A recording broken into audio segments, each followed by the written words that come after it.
Татарстан Республикасы һәм татарлар турында тулы мәгълүмат.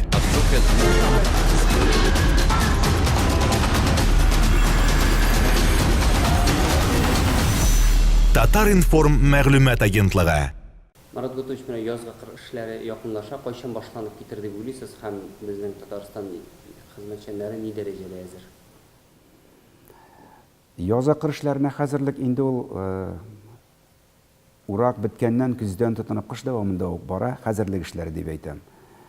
Инде аерым урыннарда язгы эшләренең аерым төрләре башланып китте дип әйтә алабыз. Бездәге менә мәгълүматлар буенча әлеге менә кичә үткән яңгырларга кадәр, кичә берникадәр тоткарлык булып алды. Безнең инде хәтта Сарман, Зәй, Мөслим районнары, Нурлат районының бер хуҗалыгы, хәтта язгы эшләрендә, чәчү эшләренә дә керешеп киткәннәр иде. Дөрес, ул аерым кояшка карап торганрак, авышрак басуларда иртәрәк өлгерә торган. Бик күп күләмдә инде без төндә көннән әзрәк теге сүрелеп салкын булып тору сәбәпле безнең махсус туман дип аталган агрегатлар бар. Алар җиргә батмый торган, юш туфракта да эшли торган. Без уҗымнарның һәм күп еллык үләннәрнең инде бик күп өлешен тукландырырга өлгердек. Туфракның бу вакытта үсемлекләрнең тамырларына без менә кирәкле токлыклы матдәне бирә алдык. Дөрес, әле ул эшне эшләсе бар, чөнки безнең ярты миллион гектар мәйданда без уҗым тукландыру башкарып алырга бетерергә тиеш ул эшне. Шул ук күләмдә безнең күп еллык үләннәр. Монсы беренчедән, икенчедән быелгы язгы эшләренә хәзерлек өчен кирәкле мөмкин булган бөтен финанс ресурсларын без үзебезнең бюджет дәүләт хисабына бара торганнарында, аның өстенә ташламалы кредитлар мәсьәләсендә дә ул мәсьәләләрне, ул проблемаларны уңышлы хәл итә алдык. Безнең авыл хуҗалыгы предприятиеләре проценты 5%-тан да югары булмаган күләмдә еллык проценты 12 миллиард сумнан артык күләмдә язгы эшләренә менә мондый ташламалы кредитлар җәлеп итә алдылар. Ул кредитларның инде 10 миллиардка якыны хуҗалыкларга барып җитте. Аның өстенә без үзебезнең бюджеттан мөмкин булган еллык бюджетта каралган бөтен язгы эшләре өчен кирәкле, игенчелек өчен дә, сөтчелек тармагы өчен кагылган акчаларында нәкъ чәчү эшләренә эшли алсын өчен бу ресурслар дип без аларны предприятиеләргә җиткердек. Дөресен әйткәндә, менә бу сөткә бәяләр шушындый хәлдә булу сәбәпле безнең һәр айны менә бу яңа елдан тотынып, январь, февраль, март айларында без өчесен бергә кушып санаганда 1 миллиард 200 миллион сум күләмендә акча кереме кимрәк булды сөт сатудан авыл хуҗалыгы предприятиеләрендә. Менә ул зыян дип әйтик, инде ул ким керемне каплау өчен республика бюджетыннан һәр литр сөткә 3 сум күләмендә без субсидия җиткереп барабыз авыл хуҗалыгы предприятиеләренә. Менә беренче квартал өчен без 1 миллиард сум ул субсидияны җиткердек. Ул шулай ук авыл предприятиеләренә язгы эшләренә эшли. Аның өстенә яңадан нәкъ шушы финанс җитешсезлеге булмау сәбәпле өстәмә бер ярдәм формасы керттек. Ул максатчан күрсәткечләрне тәэмин итү өчен дигән стимул акчасы 1 миллиард 800 миллион сум күләмендә. Менә ул зур гына күләмдә сумма бит инде. Ана ул хуҗалыгы предприятиеләренә бүгенге көндә җиткерү бара. Миндәге мәгълүматлар буенча без инде бүгенге көндә 1 миллиард сумга якын акчаны авыл хуҗалыгы предприятиеләренә җиткердек. Аның бер шарты бар. Синең налоглар буенча бурычың булмаска тиеш. Ул акчаны без аларга җибәргән вакытта. Шуңа күрә кемнәрдер үзләренең койрыкларын чистарталар дип әйтгәндә, шул сәбәпле кисәк кенә бар сумманы да җиткереп булмый. Әмма ләкин 1 миллиардны безнең аны җиткердек. Шуңа күрә мин ышанып әйтә алам, безнең авыл хуҗалыгы предприятиеләре финанс ягыннан тәэмин ителеш буенча үткән 17 елның язгы эшләренә хәзерлек чоры белән карасак, алар аннан хәтта артыграк күләмдә финанс ресурслар белән тәэмин ителгән. Бу безгә әлбәттә зур ышаныч бирә. Аның өстенә быел уҗымнар бик матур кышлап чыкты. 3нче ел бик матур кышлаган иде. Үткән ел берникадәр безнең сыеграк иде уҗымнарның кышлавы. Ә менә быел шулай ук бик яхшы уҗымнарның кышлавы безнең 500 мең гектар майданда ул безнең шулай ук уңышка ышанычыбызны берникадәр ныгыта.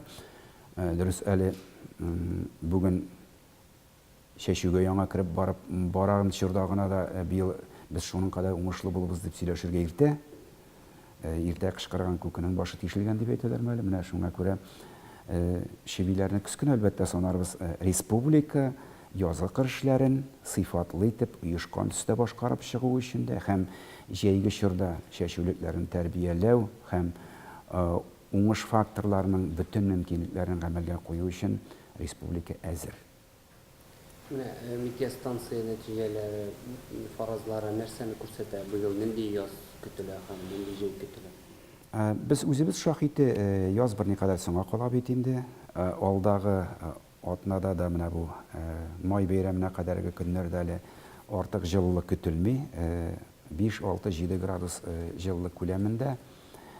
Әмма ләкин менә бу үткән яңгырлар, алар корны чистарт инде безнең республиканың бөтен җирләрендә, төньяк районнарда гына берникадәр ала-кула басулар калды, кор төшеп бетмәгән дип әйтик инде. Аннан соң бу яңгырның иплегенә пыскып явуы безнең кор суында, шушы яңгыр суында туфракка сеңәргә ярдәм итте. Безнең туфракта бик яхшы дым запасы бүгенге көндә. Менә беренче максатларыбызның берсе язгы кыр эшләре вакытында ул менә бу дымны сандыкка салган кебек итеп каплап, җирләрне тырмалап, ул күп елы үлән җиреме, уҗым басуымы яисә язгы кыр эшләре башкарасы, сабан чәчәсе басуларны менә ул дымны саклап куярга кирәк. Ул безгә бик кирәк булачак. Чөнки безгә билгеле булган фаразлар буенча җәйнең берникадәр бигрәк тә беренче яртысында корырак һәм эсрәк килүе көтелә дип әйтәләр. Инде аны яшәмичә белеп булмый. Иң яхшы фараз дип әйтәләр бит инде иртәгә ничек буласың, мин сиңа бер сөтне әйтермен дип. Шуңа күрә әлбәттә юрыйсы килә әйбәткә. Үткән ел бит инде бик мулдан явым төшемле булган иде һәм шуңа күрә уңышы да матур булды, 5 миллион тоннадан артыграк. Әмма ләкин сакланганны Ходай саклаган ди, шуңа күрә чарасын күрсәң, үзеңә җиңелрәк була. Без менә бу дымны бик кадерләп сакларга бурычлы. Көзге чорга килсәк, инде анда әле бер ай алга киткән фаразында аны бик үк дөрес дип әйтмиләр, 50-гә 50 генә булырга мөмкин дип. Шуңа күрә июль, август, сентябрь айларына һава торышы нинди булырга мөмкин, ансын яши күрәбез инде, Рәмис.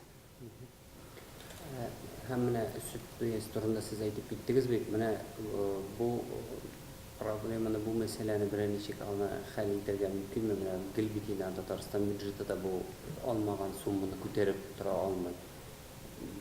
Берәр нинди уңайлы хәл итү мәсьәләсе каралмыймы хөкүмәт күләмендә Россия? Безне бик борчый бу проблема. Чөнки без Россиянең беренче номерлы субъекты бит сөт күләме җитештерү буенча. Һәр көнне безнең 3,5 тонна товарлыклы сөт эшкәртүгә яки каядыр озатылып тора. 3,5 тонна һәр көнне. Әлбәттә безнең кайбер күчләргә күпкә җиңелрәк, чөнки алар кайсыныңдыр 250, кайсыныңдыр 280, кайсының 300 тонна тәүлеклек товарлыклы сөте бар. Дөрес, Башкортстанда, Киров өлкәсендә, Удмуртиядә ул берникадәр күбрәк. Мин әйтәсем килә, менә бу базардагы, сөт базарындагы менә бу чатаклык, бәяләрнең кискен шул Татарстан авыл хуҗалыгы предприятиеләре өчен бик нык сукты. Мин әйттем, менә без беренче кварталда гына да 1 миллиард 200 миллион сум күләмендә акча керемен югалттык. Без аны мөмкин кадәр бюджеттан тулыландырырга тырышсак та, безнең авыл хуҗалыгы предприятиеләренә бу акча кемнеңдер кесәсенә, базар шылбырында эшләгән бит инде. Дөрес, без әйтмибез, безнең бу бюджеттан күрсәтелгән ярдәм ул теге комга су сипкән кебек дип. Ул безнең терлекчелекнең ныклыгын сакларга булыша, ул безгә бик кирәк.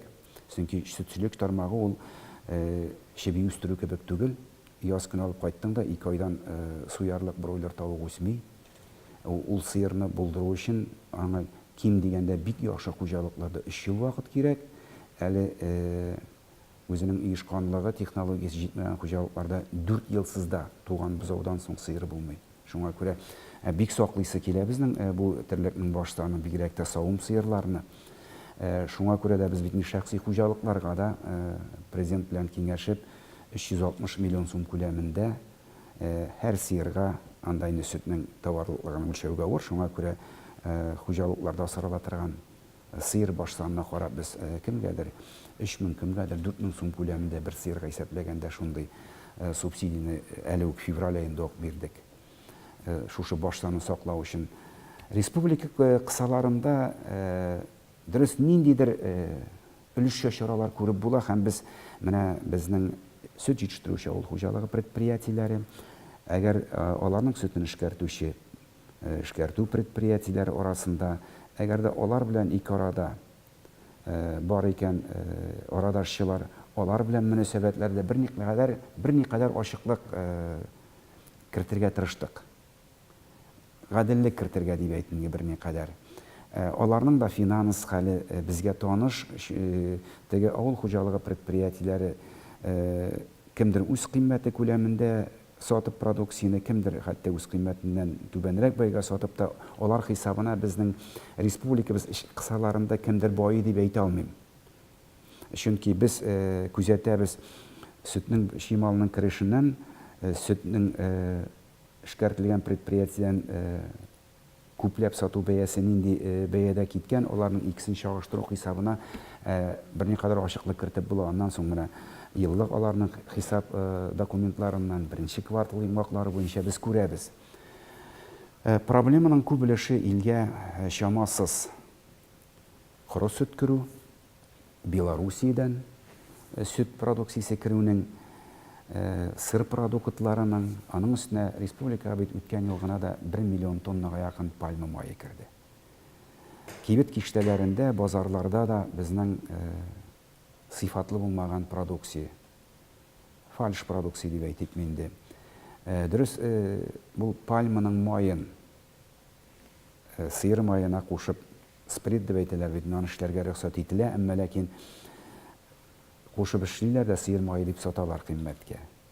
Шул ук вакытта намуслы эшкәртүче, җитештерүченең сөттән генә эшләгән продукциясенә тегеләр бит әле берникадәр эшсезгарак саталар.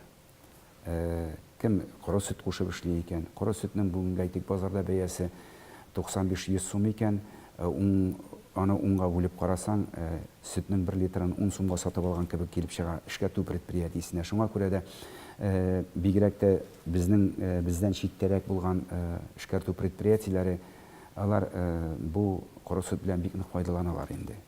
Әмма аның запасы хайран. Авыл хуҗалыгы министрлыгы, Россия хөкүмәте ниндидер алдагы чорда кискенрәк эшлекле чаралар күрсәләр дә, әле сөт базары көзгә як кына балансланыр дип көтәм мин үзем. Шуңа күрә безгә әле җәйге чорны да ниндидер үзара аңлашу белән, шул вакытта әйткәнемчә, дәүләтнең ярдәменнән дә берникадәр ташламыйча бергәләп үтәргә туры киләчәк. Сөт җитештерү белән шөгыльләнүче предприятиеләр өчен шул вакытта зуррак күләмдә сыер аштыручы шәхси хуҗалыкларга да, гаилә фирмалары да күп бит инде бездә. Аларның әлбәттә кәефен төшерде бу хәл. Үткән ел сөт бәясе бик көчле иде, хәтта ул берникадәр көткәннән артыграк та иде. Илдә менә шундый үзенә күрә бер агызыгы тудырылган иде үткән ел сөт бәясе буенча. Ул чор белән чагыштырганда бүгенге көндә безнең сөт бәяләрендә аерма хайран 6-7 аерым предприятиеләрдә 8 сумга кадәр җитә. Без аның әлбәттә бар эшендә бюджет хисабына гына каплап бара алмыйбыз. Биредә мин шулай дип әйтәм хуҗалык җитәкчеләренә, район башлыкларына да. Менә без шушындый чараларны күрдек. 3 сумны керттек 1 литр сөткә. Аның өстенә язгы эшләренә хәзерлек өчен сөттән акча креме кимү сәбәпле үткән ел белән чагыштырганда без сезгә 1,8 миллиард сум күләмендә яңадан өстәмә максатчан күрсәткечләргә ирешү өчен дигән шарт белән шундый дәүләт ярдәмен керттек. Менә сезгә әйттем бит, 1 миллиардтан инде җиткердек. 800 миллионын алдагы атналарда налоглардан чистару хисабына шул ук тәртиптә барачак. Аның өстенә без инде ел ахырында ук президент өстәмә 1 миллиардлык ярдәм итеп, шушы язгы кырышларына ашлама туплау өчен уңыш факторы да бик кирәк бит әле. Шушы ярдәмнәрне күрсәтик. Сез егетләр, хезмәттәшләр, үзегезнең терлекчелек фирмаларында үзегездән торган өлешендә эшләгез әле. Сез бит үзегездә җинагырак, оешканрак булырга тиеш.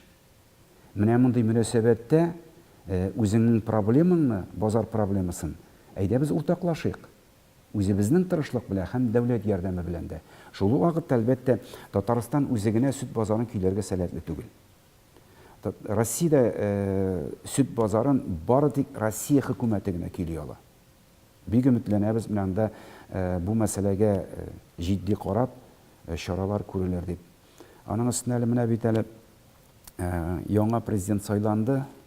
Хөкүмәтнең әлегә кадәргесе китәмме каламмы дигән фикер белән яңасы оешмаган. Менә бу вакуум чоры дип әйтсәң инде кемнәдер үпкәләр, бушлык чоры. Иске команда китмәгән, яңа команда килмәгән. Менә бу чорда безгә файдалы түгел. Шул вакытта бик өметләнәм, җәйге чорда бу хәлгә берникадәр үзгәреш кертә алырлар дип. Әсирләрнең баш саны белән кимү күзәтелмиме? Әлегә баш саны саклана. Чөнки без моңа кадәр бит әле сөт сатудан кремнең кимүен без каплап бардык. Сөйләп күрсәттем бит арифметиканы. Әгәр дә җәйге чорда да без бу баланс саклый алмаска мөмкин. Дәүләт ярдәме хисабына дип әйтәм. Шуңа күрә авыл хуҗалыгы предприятиеләренең кәефе киеренкелерәк булырга мөмкин җәйге чорда. Инде ансын яңадан ниндер киңәшүләр, очрашулар аша нәрсәләр фикерләшербез. Аннан соң әле җәйге чорда берникадәр бер төрле тип ташатмый торган хуҗалыклар, югары технологик җиһазланмаган дип әйтик, классик тәртиптә эшләүчеләр. Алар бит инде җәйге яшел очсыз азык белән очсызрак үз кыйммәтенә дә җитештерә алалар сөтне. Ул шул бәлки берникадәр безгә булышыр да. Әмма ләкин бүгенге көндә тотрыклылык баш саны буенча гәрчә инде әйткәнемчә кәеф артык югары күтәренке булмаса да. Менә хуҗалык җитәкчеләреннән аеруча фермерлардан еш кына менә шундый сүз ишетергә туры килә, ниндидер абсурд фикер дип әйтергә дә буламы? Авыл хуҗалыгын уңышлы еллар бетерә дип әйтәләр аларны. Уңышы югары була икән, ашлыкның бәясе түбән була да, алар күбрәк зыян күрәләр. Менә сезнең фикерегез бу җыраны үзеп буламы? Мин зыян күрәләр дигән фикер белән әлбәттә килешмим. Уңышлы елны күбрәк крем алырга, табышлы булырга хыялланасың.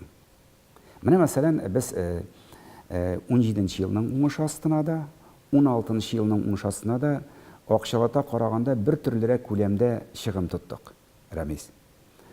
16нчы елда шул ук чыгым белән без алдык 4,3 миллион тонна икмәк үстереп җыйнап.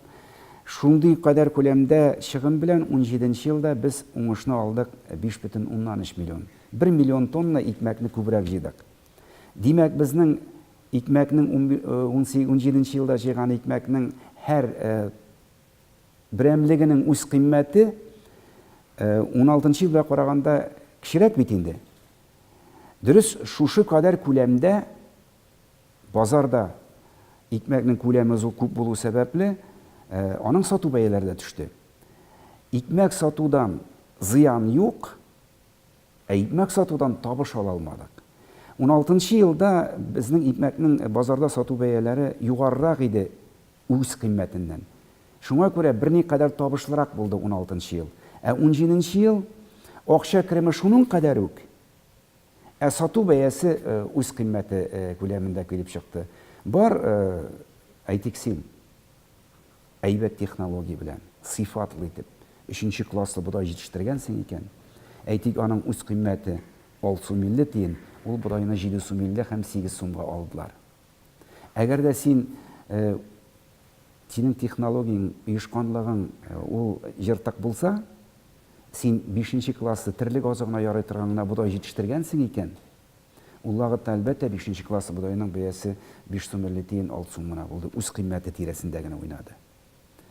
Урак чорында ул вакытта сатып алучыларда һәм сатучыга инде акча кирәк уракны тәмамлау өчен авыл хуҗалыгы предприятие. Ул вакытта бәя берникадәр тагы да төшеп ала. Менә запас, ныклык запасы булган хуҗалыкларда урак чорында ашлыкны сату белән бик мавыкмаска иде. Шул вакытта аларның хәлен дә аңлап була. Чөнки чыгымнарның зур вакыты. Терлек азыгы хәзерләү дәвам итә. Чәчүгә җир хәзерләргә кирәк, шул көзге чәчүне үткәрергә кирәк, уракны алып барырга кирәк, транспорт чыгымнары зур. Менә бу чорда ул әйтик шушы июль ахыры, август айлары ул финанс чыгымнарының иң зур вакыты ул хуҗалыгы предприятиеләр өчен.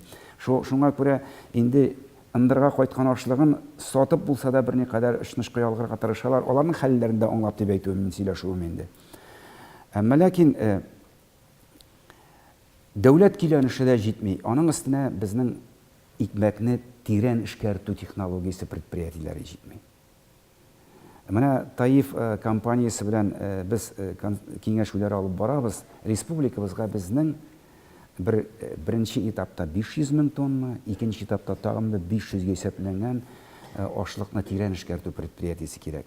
Без 5,5 миллион тонна икмәк җыйган елларны үзебезнең эчке ихтыяҗлардан тыш каядыр я сатырга тиеш, я тирән эшкәртү аша ул ашлыкны үзебездә каядыр урнаштырырга тиеш.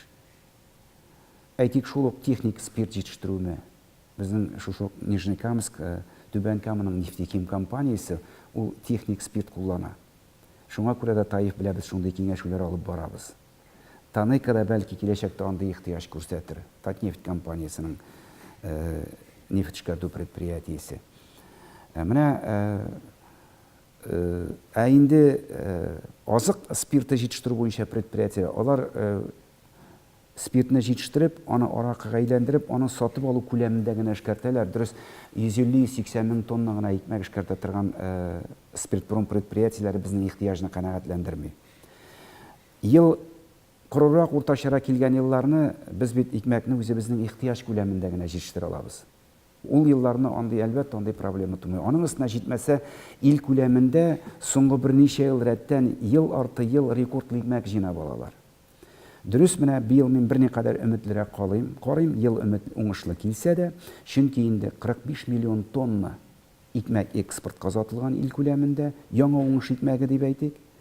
Аны 50-52 миллион тоннага кадәр булыр дип әйтәләр, урак яңа икмәк кабул итү чорына кадәрге чорда.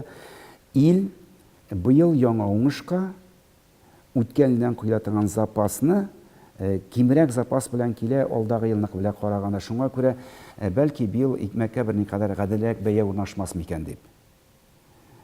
Аның өстенә әле үзебез өчен дә рәттән 2 ел рәттән уңышлы ел, рекордлы ел килер микән, әле белмибез. Шуңа күрә без хуҗалыкларга чәчү мәйданнарын сакларга тәкъдим итәбез, әмма ләкин чәчүлек культураларның структурасында күбрәк без аларны маржиналь культуралар дип әйтәбез инде, ихтыяҗ шикләнмәгән рапс. Ихтыяҗ сатып алу ихтыяҗы шикләнмәгән көнбагыш, кукуруза бөртеккә. Менә шул юнәлешләрне күбрәк тәкъдим итәбез. Быел чыннан да менә дөрес үткән ел гыйбрәтлерәк ел булды. Хәтта 19 мең гектар мәйданда көнбагышны алып та бетерә алмадык. Җәй салкын килде, яз соң килде. Көз дөресен әйткәндә җылак һәм шулай ук салкын чара килде. Шулай булуга карамастан бик иртә чәчү хисабына рапс һәм көнбагыш культуралары белән берникадәр балансларга җыйнабыз чәчүлек мәйданнарын. Сез гадел бәя дидегез, үз кыйммәтеннән ничә процентка күпмегә артык булса сез гадел дип әйтәсез? Ким дигәндә 20% кирәк. Безнең Кара диңгезгә экспортка якын субъектлар Россиянең, аларда икмәкнең табышлыгы 50-60%-тан ким түгел. Әлбәттә безнең бит инде әби бабайлар, борынгылар шушы Идел төбәген сайлаганнар туган җир итеп. Икмәккә яхшы бәя эшлимәл дип Кубаньга китеп булмыйдыр әмис. Кайда тудык, шунда үстек, шунда гомер итәбез, шунда эшләп яшәп, шунда табышлы булып яшәргә тырышырга Безнең милләтнең андай сыйфатлары бар, без булдырабыз. Күпме булды ул менә быел бу табышлылык проценты? Хәзер быел кебек. Безнең икмәкнең табышлылыгы 5% күләмендә. Әйе. Ул зур түгел, чөнки ул икмәкнең сатканнан кергән акчаны син бүген инде тотасың, яңа уңыш астына, әле син аның уңышын яңадан 7-8 айдан соң гына җыйнап аласың бит.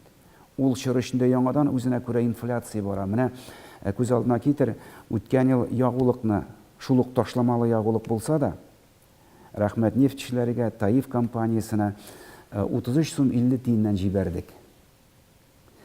Ә быел 41 сумнан. Күрдең никадәр бәя сикерде ягулыкка. Ягулык безнең икмәкнең үз кыйммәтендә хайранлышны алып тора. Аның шуңа карап әле калганнары да тик тормый бит. Менә соңгы вакытларда әйтик, евроның бәясе хайран гына үзгәрде бит инде. 8-10%-ка кадәр евро күтәрелде. Ә безнең чит илдән кайткан техникаларга запас ясылар, чит илдән килә торган безнең үсемлекләрне саклау чаралары, һәм башка кайбер чыгымнар, алар үз урында тормый, алар артыннан ук куып тоталар. Шуңа күрә ким дигәндә 20% табышлылык кирәк. Аның бер 10% инфляцияны каплауга китә торган булса, 10% киләчәк инвестиция өчен. Менә Көрәш Федерациясе җитәкчесе буларак сорау бирәсе килгән менә безнең Сабан туйлары якынлаша. Сез ничек уйлыйсыз, менә көрәш бездә тиешле дәрәҗәдә популярмы? Менә безнең көрәш узганда заллар тулып тора, халык агылып йөри дип әйтә алмыйбыз. Менә Данис Зарипов дигән футболка кигән үсмерне без күрә алабыз. Менә Раил Нургалиев дигән үсмер футболка анда киеп йөри, күз алдына да китереп булмый. Рәмис, мин сине гаҗәпләндерүдәй җавап бирәмен дип уйламыйм.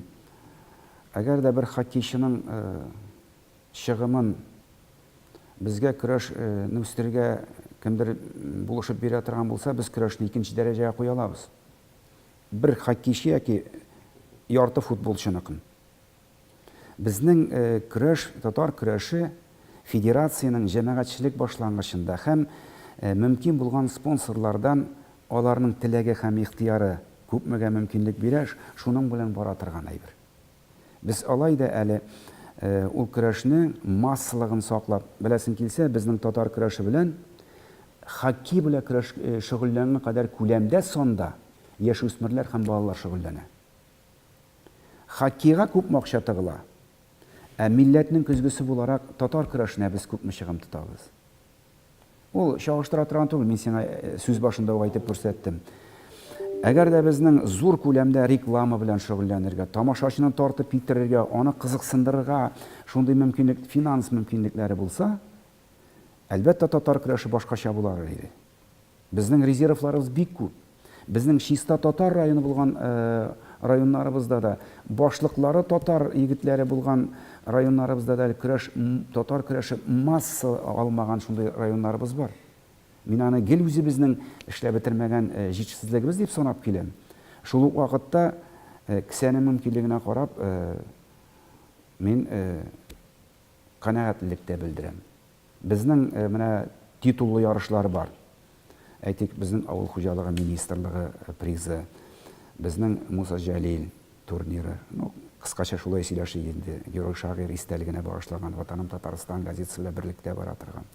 Безнең республика чемпионаты, безнең республикабызның беренче президенты кубогы. Аның өстенә башка бар шундый безнең чемпионат. Безнең 16 турнирыбыз бар титуллы. Безнең аларның күбесендә 42-45, хәтта 52 команда, аның өстенә 400-дән артыграк көрәшче катнаша. Дөрес әйтәсең, тамашачы әлбәттә ЦСКА белән Акбарс финалда уйнаган Татнефть аренадагы кебек безнең аның кадәр зал тутырып тамашачы җыялганыбыз юк. Әмма ләкин бар микән бер спорт төре үзенең чемпионатларында безнең татар көрәше кадәр көрәшче җыйган? Юк. Дөрес, менә безнең милли традицияләребезне үстерү, телне саклау, аның өстенә бит татар көрәше ул яшүсмерне тормышка сәләтле итеп тәрбияли. аны тәвәккәл, кыю булырга, куркып калмаска, тырыш, фидакарь булырга. Көрәштә иң зур төп сыйфат көндәшеңне җиңү түгел. Үз-үзеңне җиңү. Үз ихтыярың шундый дәрәҗәдә булырга тиеш, син үз-үзеңне җиңә алырга тиеш. Үз-үзен җиңә алган кеше генә көрәшче батыр була ала. Чөнки хәзер көрәш, татар көрәше дә ул Сабантуй җиткәч, анда яки Сабантуй алдыннан бер чиләк күкәй ичеп, Сабантуйга чыгып батыр калу түгел.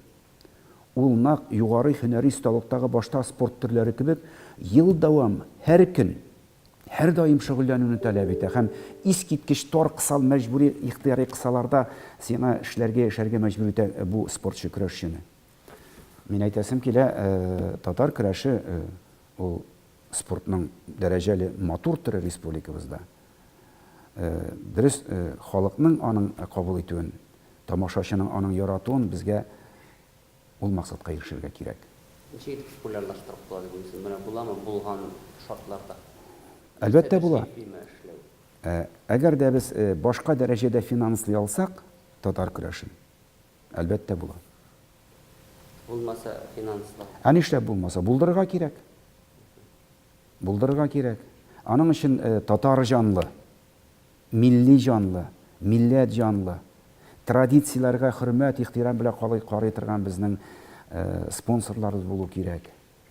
Шундый җитәкчеләр күбрәк кирәк. Менә мәгълүмат чаралары. Шул вакытта мин ул федерация җитәкче буларак, әлбәттә, миңа ул җәмәгатьчелек башлангычында тапшырылган эш бит инде. Безнең хөкүмәттә һәр министр нинди дә булса бер спорт төренә беркетелгән. Мин әйтә алмыйм, кемнәр ни дәрәҗәдә үз вазифасын башкарадыр. Мин үземчә бу вазифага җаваплы карыйм. Мәгълүмат чараларына тикшер дәрәҗәдә яктырта дип уйлыйсызмы сез менә яза дип саныйсыз? Сез бит һәрберегез акча сорыйсыз. Сайтка акча сорыйлар. Татарстан Яңа гасыр телевизион, радио телевизион компаниясе акча сорый безнең батырлар тапшыру өчен, тапшыруны алып бару өчен. Каядыр мәкалә язасы булса, акча кирәк. Бөтен җирдә акча кирәк, Рамис. Шуңа күрә аның өстенә менә ул матбугат чаралары яктыртып барсын өчен дә шушы федерациядә махсус аның белгечләрен булдыра кирәк. Аларга хезмәт хакы түләргә кирәк, шулай бит? Һәр нәрсә акча сорый. Юк, менә без сорамыйбыз. Менә монда утырганда сорамыйсың, әле әйдә менә бу проблеманы бергә хәл итәле дип әйтсәк, мәсьәлә акчага терәлергә мөмкин. Мин үпкәләтеп әйтмим, болай әйтәм сиңа. Юк, без бөтен спортчыларны да, бөтен көрәшләрне дә һәм туры онлайн элемтәләрне. Менә алай булганда сезнең кебекләр күбрәк кирәк. Милләт җанлы, спорт җанлы. Шундый аңа мөкиббән хөрмәт белән карый торган шәхесләр күбрәк кирәк. Һәм менә Фатих Салбанович турында әйтәйин, безгә менә бу без татарның менә бу классик көрәше белән, теге бирмичә көрәше белән ярак китә алмыйбыз, безгә билбау көрәшен алып барырга кирәк. Сез аның фикерләрен беләсездер инде, аяк чалып көрәшүне без аның белән теге дөньяга татар көрәше дип дөньяга таныта алабыз дип әйтә ул. Сез килешәсезме бу фикер белән? Рамис, һәркемнең үз фикере. Бу очракта менә мин синең белән әңгәмә вакытында гына да шушы милли көрәш турында сүз кузгалгач, традиция дип берничә тапкыр шушы сүзне кыстырдым, шулай бит инде. Безнең татар көрәшенең үзенең традициясе бар. Билбау көрәше булсын үзе аерым. Татар көрәше аерым булырга тиеш. Без үзебезнең милли традицияларыбызны, аның тамырын, аның нигезен сакларга тиеш дип саныйм мин. Алар бер-берсенә комача буламый. Шушы татар көрәшендә өлгереп, шунда танылган егетләребезгә бит без билбау көрәше белән көрәшергә мөмкинлек бирәбез, дөнья чемпионатларына чыгарга. Билбау көрәшенең шушы классиктыры ул нәкъ безнең татар көрәше кебек. Әмма ләкин күрә торып, үзең татар егете була торып, шуның кадәр милли тарафдарларың була торып, ничек инде мин хәтта ике федерациянең дә җитәкче үзем була торып, аларны ничек икесен бергә кушарга тиеш. Минем моңа намусым бармый. Һәм менә тагын бер әйбер сүз килгән, ул да еш мисал шикелле итеп китерелә. Менә без татар авыллары, нык татар авыллары турында сөйлибез икән, Иске алабыз менә Татарстанда читтә булган Самараның Гали, Шыгырдан, Тукай, анда Урмай бар. Һәм Киров өлкәсендәге менә бу авылларны бу нәрсә белән бәйле? Әллә Татарстанда да бармы бу теге күрше тавыга күркә булып күренә дигән әйбердән? Әллә бездә дә бармы шундый авыллар, без күреп бетермибезме? Рәмис, безгә килгән кунаклар шулай ук безнең бик күп татар авылларына гаҗәпләнеп, сокланып карап китәләр. Бигрәк үрнәк яшисез дип әйтеп. Мин читтәгесе тавыкның күркә булып күренә дип алай дип әйтә алмыйм. Кемнедер рәнҗетәсем килми. Чөнки үзем дә бик күп район башлыкларын, җитәкчеләрне туплап, шушы Самараның Гали авылына да, Шыгырдан авылына да, Ирүзәнгә дә кайларга менә алып чыгып, алардагы халыкның эш активлыгы турында. Мин тәҗрибә өйрәнеп йөргәнем бар. Дөресен әйткәндә, Россиядә бармак белән санарлык инде андый авыллар. Һәм ул авылларның андый яшәү үрнәге ул бик күп еллар дәвамында формалашкан. Бик күп еллар дәвамында. Әйтик, Гали авылына күз алдына китерсәк тә, әле теге чорда ук та искиткеч зур авылы булу сәбәпле, халыкка эш җитмәгәнлек белән бу халык шул вакытта ук 80нче елларда ук баш аягы белән эшмәкәрлеккә чумган. Каралты курасы артында теплица корып, зур терлек абзары төзеп, шунда күбрәк терлек асрап, бәрәңге бакчасында бәрәңге түгел, анда күбрәк кыйммәтлерәк продукция җитештерүгә көйләнеп, әйтик, үзенә үзе шөгыльне үз хуҗалыгы тирәсендә табарга тырышканнар. Инде теге илгә демократия килеп 90нчы еллардан соң базар мөнәсәбәтләре активлаша башлагач, алар хәтта шушы продукцияне эшкәртү, яңадан каядыр урнаштыру мәсьәләләре буенча да активрак шөгыльләнеп алганнар. Без бит республикабызда күмәк хуҗалыгы итү принцибын, зур предприятиеләрне, халыкны эшли итүне һәм эш урыннан саклау мәсьәләсен күп еллар дәвамында көн кадагы кебек саклап килдек. Ул миңа кадәр дә шулай булган, хәтта соңгы елларда шул алып барырга тырышабыз. Менә ул факторда бәлки берникадәр йогынты ясагандыр. Мин аны тискәре йогынты дип әйтмим. Аның өстенә ничектер чит төбәкләрдә яши торган безнең милләттәшләребез үзләренең милли аңына, теленә, мәдәниятына, традицияларына, яшәү образына алар җаваплырак карыйлар кебек. Үзебезнекеләрне рәнҗетмик, җаваплырак та карыйлар кебек. Алар белән аралашканда менә аларның ул өстенлекле сыйфаты шулай ук күренә. Яңадан да тирәнрәк кермик инде. Менә халыкның теге без деловой активность дип әйтәбез бит инде. Менә шуның сүлпән булуын сез нәрсә белән аңлатасыз? Сүлпән дип әйтәме, мәсәлән, бездә бер елда 1000 гаилә фермасы дигән менә шундый программа бар иде. Анда да бит мәсәлән ул дәрәҗәдә шәп булмады. Мин алай дип әйтмәс идем. Мин синең бу фикерем белән килешмим. Безнең республикабызда халыкның эш активлыгы сүлпән түгел, сүрән түгел. Безнең нинди генә программа игълан итүгә карамастан, безнең халыкның активлыгы бу мәсьәләдә ул программаларда катнашу өчен безнең финанс мөмкинлекләренә караганда югарырак. Без һәр активлыкны үзебезнең дәүләт ярдәме белән беркетеп бара алсак, безнең халык тагы да күбрәк нәтиҗәгә ирешер иде. Дөрес, һәр эшмәкәрлеккә дә дәүләт үз өлешен кертергә тиеш дигән андый мәҗбүри таләп тә юк. Әмма ләкин без һәр даим менә урыннарда җирлек башлыклары, район башлыклары, алар белән шул вакытта фермер хуҗалыклары җитәкчеләре белән очрашкан вакытта без гел сораштырып, гел алардан яңа мөнәсәбәтләр, яңа фикерләр эзлибез, сорыйбыз. Менә безнең бит инде бар традиция, Фарид Хайруллович белән без елга берничә мәртәбә зоналарда очрашабыз, аралашабыз, һәр елны нәтиҗә ясап киләбез. Үзебезнең фермерлар белән дә елга 2-3 мәртәбә очрашып, киңәшеп, вакытында нинди чаралар, үзгәрешләр кертергә кирәк, без эшләп барабыз. Республикабызда хайран кулачлы күләмдә эш бара бу мәсьәләдә. Шул ук вакытта Рәмис, менә бу 90нчы еллар дәвамында реформа чорында дип әйтик. Халыкның, кешенең, хезмәт кешесенең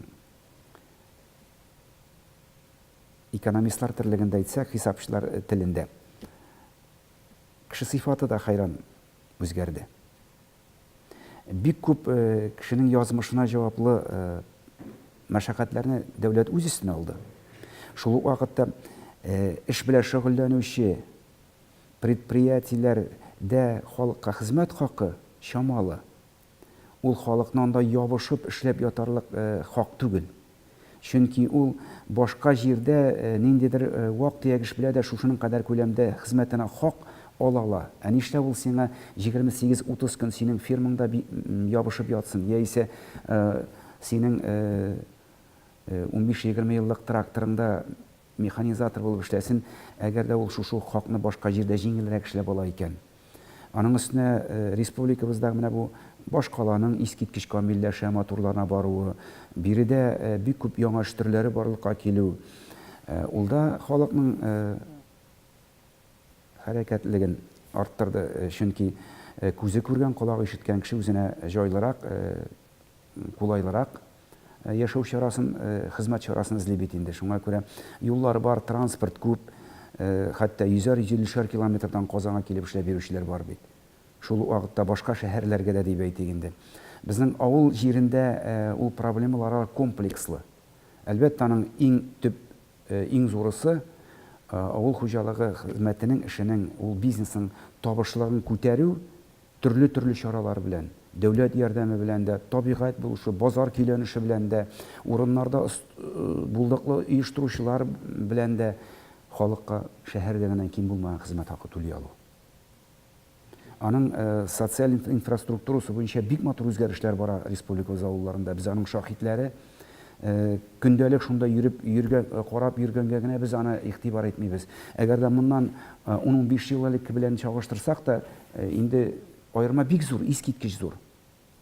Ул программалар эшләмәгән авыллар юк. Менә инде эш кешесенә яшәү өчен чыганак кирәк, ул чыганак хезмәт хакы аша. Менә аның буенча аксыйбыз. Марат Петрович, менә сезнең шигырьләр җыюыгыз кызык булып тоелды. Сез кемнең шигырьләрен укыйсыз һәм ни дәрәҗәдә укыйсыз?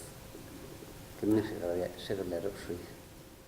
Мине Роберт Миңнуллин бер вакыт ул Татарстан Яңа гасыр телерадио компаниясында тапшыру алып барды бит.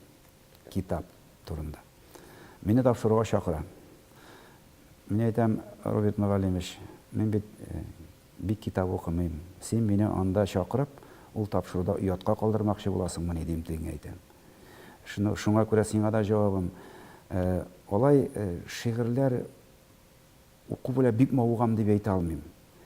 Менә кайдадыр күз төшсә эчтәлегенә, ул вакытта мин ул шигырьләрне игътибар белән күңел аша үткәреп, аларны укырга яратам әлбәттә.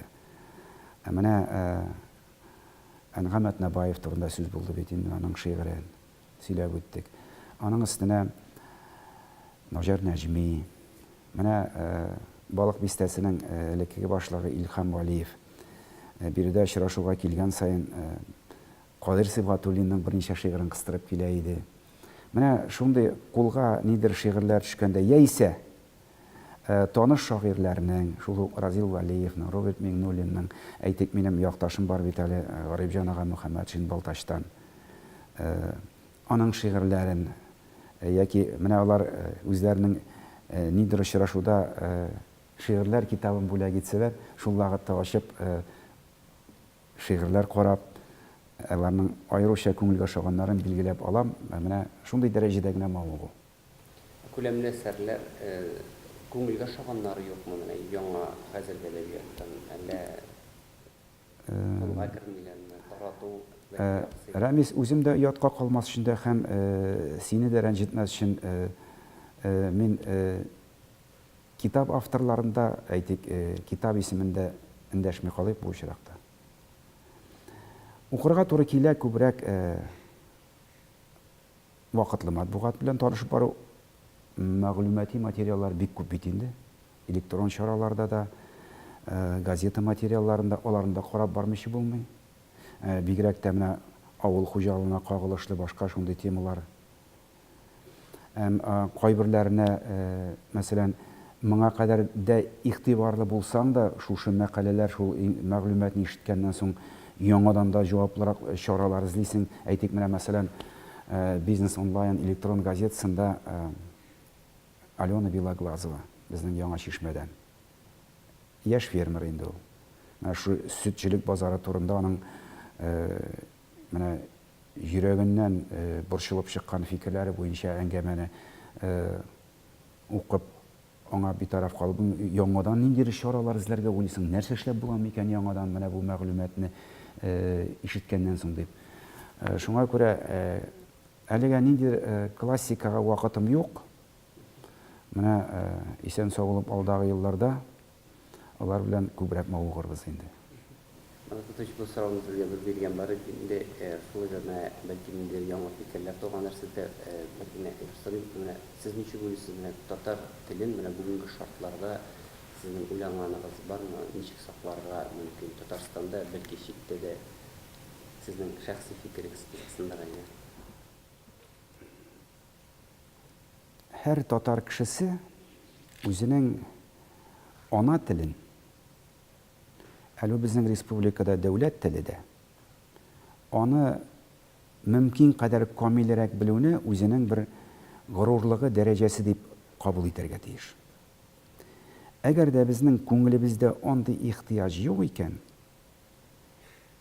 шушы кадерле ана телебездә, татар телебездә үзара аралашу ихтыяҗы күңелдә, һәм шуны белү ихтыяҗы, өйрәнү ихтыяҗы юк икән, ул телнең әлбәттә язмышы өметле була алмый. Синең белән миңа кирәк булырга тиеш татар теле.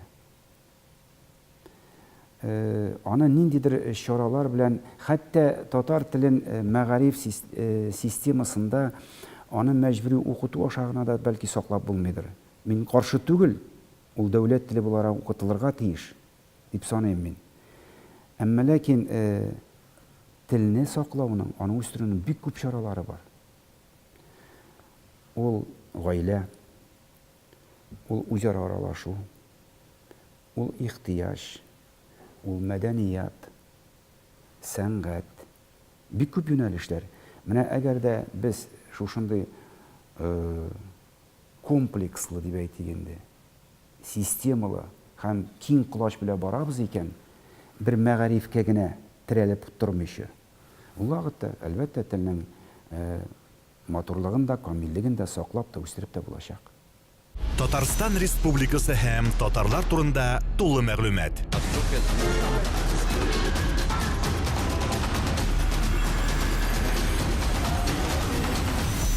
Татар информ мәгълүмат агентлыгы.